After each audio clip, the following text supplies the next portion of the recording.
الحمدللہ رب العالمین والصلاة والسلام علی سید الانبیاء والمرسلین اما بعد فاعوذ باللہ من الشیطان الرجیم بسم اللہ الرحمن الرحیم.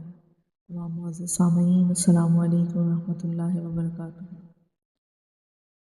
میرا آج کا عنوان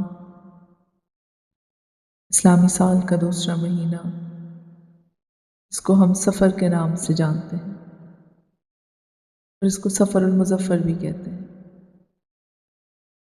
آج کا جو میرا عنوان ہے وہ ماہ سفر کے متعلق ہے، لیکن کچھ ایسی باتیں کہ بدقسمتی سے ہمارے معاشرے میں اس مہینے کو لے کر بہت سی ایسی باتیں مشہور ہیں جن کا حقیقت، عقل، سب سے بڑھ کر ہمارے دین اسلام سے کوئی تعلق نہیں. کوئی اسے آفتوں کا مہینہ کہتا ہے تو کوئی اس میں خوشی کرنے سے ڈرتا ہے اور کوئی اسے منحوس قرار دیتا ہے. لیکن کیا واقعی ایسا ہے کہ اللہ تعالیٰ کا بنایا ہوا کوئی مہینہ یا دن منحوس یا آفت زدہ ہو سکتا ہے؟ آج کا سوال. آج کی اس ویڈیو میں ہم قرآن پاک، حدیث مبارکہ اور بزرگان دین کے ارشادات کی روشنی میں اس مہینے کی حقیقت کو جانیں گے، اس میں کی جانے والی عبادات کا صحیح طریقہ سیکھیں گے. ان وہمات سے ہم اپنے آپ کو دور رکھیں گے جو ہمارے ایمان کو کمزور کرتی ہیں. سب سے پہلے ہم دیکھتے ہیں کہ احادیث مبارکہ کی روشنی.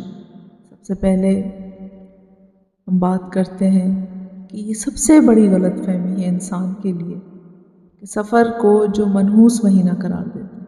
یاد رکھیے کہ یہ اسلام کا، مسلمان ہونے کا یہ شیوا نہیں کہ وہ اللہ تعالیٰ کی بنائی ہوئی کسی بھی تخلیق کو آفت زدہ یا منحوس قرار دے.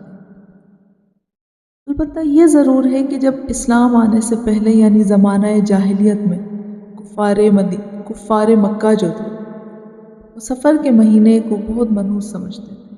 ان کا ماننا تھا کہ اس مہینے میں بلائیں نازل ہوتی ہیں، اسی لیے وہ اس مہینے میں نہ تو سفر کرتے تھے اور نہ ہی کوئی خوشی کا کام کرتے. جب حضور علیہ الصلوۃ والسلام کی تشریف آوری ہوئی، میرا آقا کریم علیہ الصلوۃ والسلام نے اس نظریے کو باطل قرار دیتے ہوئے فرمایا کہ یہ بالکل جاہلانہ عقیدہ ہے، اور آپ نے اس بات کی، ان کے عقیدے کی نفی فرمائی. جیسا کہ بخاری شریف کی حدیث نمبر 5757 میں ہے. اس کا ترجمہ کہ بیماری کا خود بخود اڑ کر لگ جانا یا بدشگنی لینا یا الو کا بولنا، سفر کا مہینہ منحوس ہونا، ان سب باتوں کی کوئی حقیقت نہیں. سبحان اللہ. حضور علیہ الصلوۃ والسلام کا یہ احسان عظیم ہے کہ آپ نے، اور بے شک آپ کی تشریف آوری حق اور باطل میں واضح فرق کرنے والی، آپ نے ان وہمات سے اپنی امت کو دور رکھا جو کفار مکہ کیا کرتے، ان مشابہت چیزوں سے اپنی امت کو دور رکھا جو کفار مکہ سے خاص تھی. اب یہاں پر یہ ایک عام بات ہے کہ اگر کسی کی چوکھٹ پر یا دیوار پر الو کا بولنا تو اس کو بدشگنی لیا جاتا ہے، یہ تو برا ہو گیا. اسی طرح سفر کا مہینہ، مطلب ان دو تین جو ایک وہمات ہیں، ان کو جو انسان اپنے اندر انہوں نے اپنے ذہن میں اس بات کو بٹھا لیا ہے کہ یہ سب بری بات ہے، بدشگن ہے، برے کام ہیں، تو یہ بات یاد رکھیے کہ جب تک اللہ تعالیٰ نہیں چاہے گا، جب تک کوئی چیز آپ کا نقصان نہیں کر سکتی، کوئی بیماری آپ کو اڑ کر نہیں لگ سکتی، آپ کو کوئی کچھ بھی نہیں کر سکتا. جیسا کہ اس حدیث سے بالکل صاف واضح ہے کہ سفر کے مہینے میں کوئی نحوست نہیں ہے. وقت، دن، رات، مہینے اور سال سب کے سب اللہ رب العزت کے بنائے ہوئے ہیں. اللہ کی بنائی ہوئی کسی بھی چیز میں بذات خود کوئی نحوست نہیں ہوتی. جیسا کہ قرآن مجید فرقان حمید میں ارشاد ہوا، ما اصاب من مصیبت الا باذن اللہ، کوئی مصیبت نہیں پہنچتی مگر اللہ کے حکم سے. یہ سورہ تغابن کی آیت نمبر 11. اس آیت سے معلوم ہوا کہ نفع اور نقصان کا مالک صرف اللہ ہے، کوئی مہینہ دن اپنے اندر یہ طاقت نہیں رکھتا کہ وہ آپ کو نقصان پہنچائے یا فائدہ پہنچائے۔ اگر ہمارا یہ عقیدہ بن جائے کہ مہینے ہمیں نقصان پہنچا رہے ہیں تو یہ شرک خفی کے ضمن میں آتا ہے۔ اسی لیے اپنے ایمان کی حفاظت کیجیے، اپنے عقیدے کی حفاظت کیجیے، اپنے دل اور دماغ کی حفاظت کیجیے، اور کامل یقین رکھیے کہ جب تک میرا اور آپ کا رب نہیں چاہے گا، جب تک ہمیں کوئی چیز ضرر نہیں پہنچا سکتی، یہاں تک کہ کوئی زہر آلودہ چیز، یہاں تک کہ کسی کا نظر، حسد، آپ کا کوئی کچھ نہیں کر سکتا جب تک اللہ تعالیٰ نہ چاہے۔ لیکن ہماری یہ سوچ، ہماری یہ عقائد، ہماری یہ عقیدے، ہماری سوچ کا ہونا، یہ ہمیں کیا کرتا ہے؟ ہمیں اللہ تعالیٰ سے دور کرتا ہے، کیونکہ ہم اس کو اتنا حاوی کر چکے ہوتے ہیں اپنے اوپر کہ ہم یہ سوچ سمجھنے کی صلاحیت کو ختم کر چکے ہوتے ہیں کہ اللہ تعالیٰ سے بڑھ کر کون ہے جو ہماری حفاظت کرے، اور بے شک اللہ تعالیٰ سے بڑھ کر کوئی نہیں۔ تو اب دیکھتے ہیں کہ بزرگان دین اس نظریے کے بارے میں اور سفر المظفر کے بارے میں کیا فرماتے ہیں، اور سفر المظفر کا نام کیوں رکھا گیا۔ ہمارے اسلاف کرام، اولیاء اللہ، بزرگان دین نے ہمیشہ اس مہینے کو سفر المظفر یا سفر الخیر کا نام دیا۔ مظفر کا مطلب ہے کامیابی والا مہینہ، اور خیر کا مطلب ہے بھلائی والا مہینہ۔ بزرگوں نے یہ نام جان بوجھ کر رکھا تاکہ مسلمانوں کے دلوں سے جاہلیت کا وہ خوف نکل جائے جو شیطان ڈالنا چاہتا ہے۔ سیدنا حضرت داتا گنج بخش علی ہجویری رحمۃ اللہ علیہ فرماتے ہیں، اور سیدنا غوث اعظم شیخ عبد القادر جیلانی اور حضرت شاہ ولی اللہ محدث دہلوی رحمۃ اللہ علیہ مجمعین جیسی ہستیوں نے اپنی تعلیمات میں واضح کیا کہ مومن کے لیے ہر وہ لمحہ مبارک ہے جس میں وہ اپنے رب کی اطاعت کرے، وہ لمحہ منحوس ہے جس میں وہ اپنے رب کی نافرمانی کرتا ہے۔ جیسا کہ حضرت حسن بصری رحمۃ اللہ علیہ فرماتے ہیں، ہر وہ دن جس میں اللہ کی نافرمانی نہ کی جائے وہ مومن کے لیے عید کا دن ہے۔ لہٰذا سفر کے مہینے میں کوئی خوشی کرنا، کاروبار شروع کرنا، سفر کرنا بالکل جائز ہے، برکت کا باعث ہے۔ میرے آقا کریم علیہ الصلوۃ والسلام کی صاحبزادی سیدۃ النساء حضرت خاتون جنت حضرت فاطمۃ الزہرا رضی اللہ تعالیٰ عنہ کا نکاح مبارک بھی بعض روایتوں کے مطابق اس سفر کے مہینے میں سیدنا علی مولا علی مشکل کشا سے طے پایا تھا۔ اگر یہ مہینہ نحوست کا بھرا ہوتا یا منحوس ہوتا تو سیدہ کائنات کا رشتہ اس مہینے میں کیسے طے پاتا۔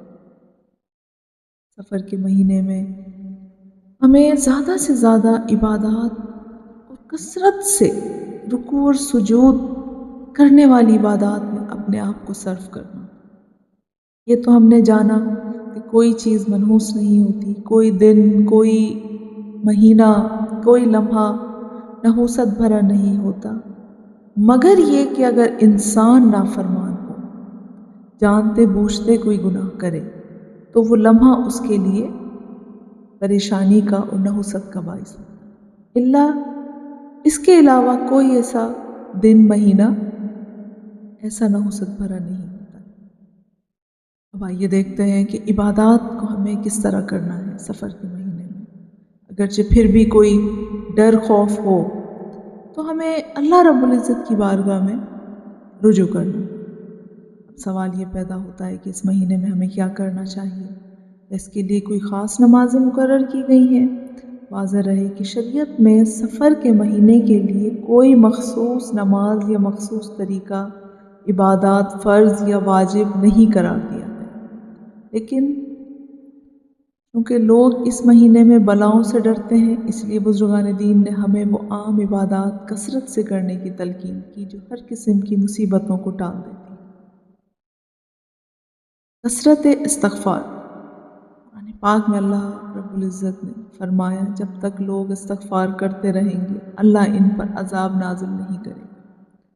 اس مہینے میں روزانہ کم و بیش، اور اس مہینے میں کیا ڈیلی اللہ رب العزت کی بارگاہ میں استغفار پڑھتے ہوئے معافی کے خواستگار رہا کریں، اس سے امید رکھا کریں، اپنے پڑھنے کے مطابق نہیں، اس کے شان کے مطابق۔ اللہ تعالیٰ بخشنے والا ہے کہ اس کی صفت ہے انا تواب الرحیم، میں ہی تو ہوں بخشنے والا مہربان۔ تو زیادہ جتنی توفیق ہو استغفار کریں، استغفر اللہ ربی من کل ذنب واتوب الیہ، یا استغفر اللہ العظیم۔ لیکن پڑھیے ضرور، صدقہ و خیرات کیجیے۔ میرے آقا کریم علیہ الصلوۃ والسلام کا ارشاد مبارکہ ہے، صدقہ بلاؤں کو ٹال دیتا ہے، کیونکہ لوگوں کے ذہنوں میں ایک خوف ہوتا ہے۔ اسی لیے اس مہینے میں حسب توفیق صدقہ خیرات ضرور کیجیے، چاہے وہ ایک ہی درہم کا کیوں نہ، یا کسی بھوکے کو کھانا کھلانا، یا ہر مصیبت کا بہترین، یہ صدقہ ہر مصیبت کا بہترین علاج ہے۔ کثرت سے درود پاک پڑھیے، بارگاہ رسالت حضور علیہ الصلوۃ والسلام پر درود پاک کا پڑھنا دنیا اور آخرت کی تمام پریشانیوں کا حل۔ اس مہینے میں روزانہ اپنا یہ معمول بنائیے کہ درود ابراہیمی یا کوئی بھی چھوٹا درود پاک کثرت سے پڑھیے، لیکن پڑھیے ضرور۔ بزرگان دین نے لکھا کہ اگر کوئی شخص اپنے اندر خوف محسوس کرتا ہے تو وہ روزانہ 2 رکعت نماز نفل صلاۃ التوبہ اور حاجت کی نیت سے پڑھے۔ نماز کے بعد سورہ یاسین، سورہ فلق، سورہ ناس کی تلاوت کریے، اللہ سے اپنی جان، مال اور ایمان کی حفاظت کی دعا کیجیے۔ آج کا جو میرا عنوان تھا یہ سفر المظفر کے بارے میں۔ اکثر لوگ پوچھتے ہیں کیا یہ نحوست کا مہینہ ہے، یا اب سفر آ گیا ہے تو اب کچھ نہیں کرنا ہے، اب ہم پریشان ہو گئے ہیں۔ یہ ہرگز ایسا مہینہ نہیں۔ اس کو سفر المظفر ہی اسی وجہ سے کہا گیا ہے کہ اگرچہ انسان ڈر اور خوف سے بھی اللہ کی بارگاہ میں حاضر ہوتا ہے، یہ اس کے لیے خوشخبری ہے۔ اس کو آفتوں کا مہینہ نہیں بلکہ اللہ کی رحمتوں کا مہینہ کہیے۔ اس مہینے کے بارے میں پھیلی تمام کہانیاں، جیسے کہ آخری بدھ کو اکثر لوگ بڑا کچھ ایسی چیزیں کرتے ہیں، اس طرح کے کام نہ کیا جائے۔ جب آخری بدھ ہے اس میں کچھ نہ کیا جائے، اس میں یہ کام کر لیں، اور بڑے ساری ایسی چیزیں جو آپ کے ایمان کو کمزور کر دیں، نہیں۔ جیسا کہ میں نے پہلے کہا کہ ہر مہینہ، ہر دن، ہر وقت اللہ کی یاد میں گزاریں، اور ہر وقت کوئی مہینہ، دن، کوئی بھی نحوست بھرا نہیں۔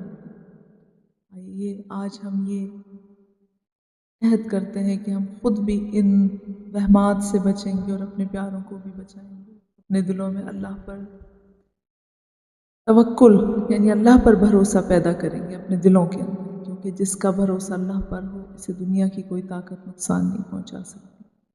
اگر آپ آج سے ہی اسے اپنے عقیدے کو، اپنے یقین کو ٹھیک کر لیں گے تو ہمیں آگے جا کر پریشانی کا سامنا نہیں کرنا۔ اللہ تعالیٰ سے دعا ہے کہ اللہ تعالیٰ ہمیں ہر تمام ان چھوٹی چھوٹی چیزوں سے، شک شبے والی چیزوں سے مامون و محفوظ رکھیں جو ہماری عبادات میں، ہمارے عقیدے کے درمیان حائل ہوتی ہیں۔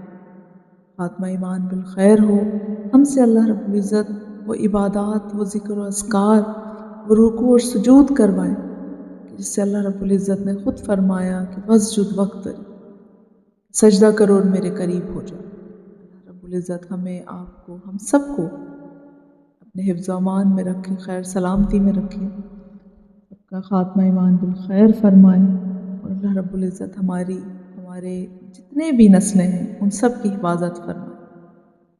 آمین ثم آمین، وآخر دعوانا ان الحمد للہ رب العالمین۔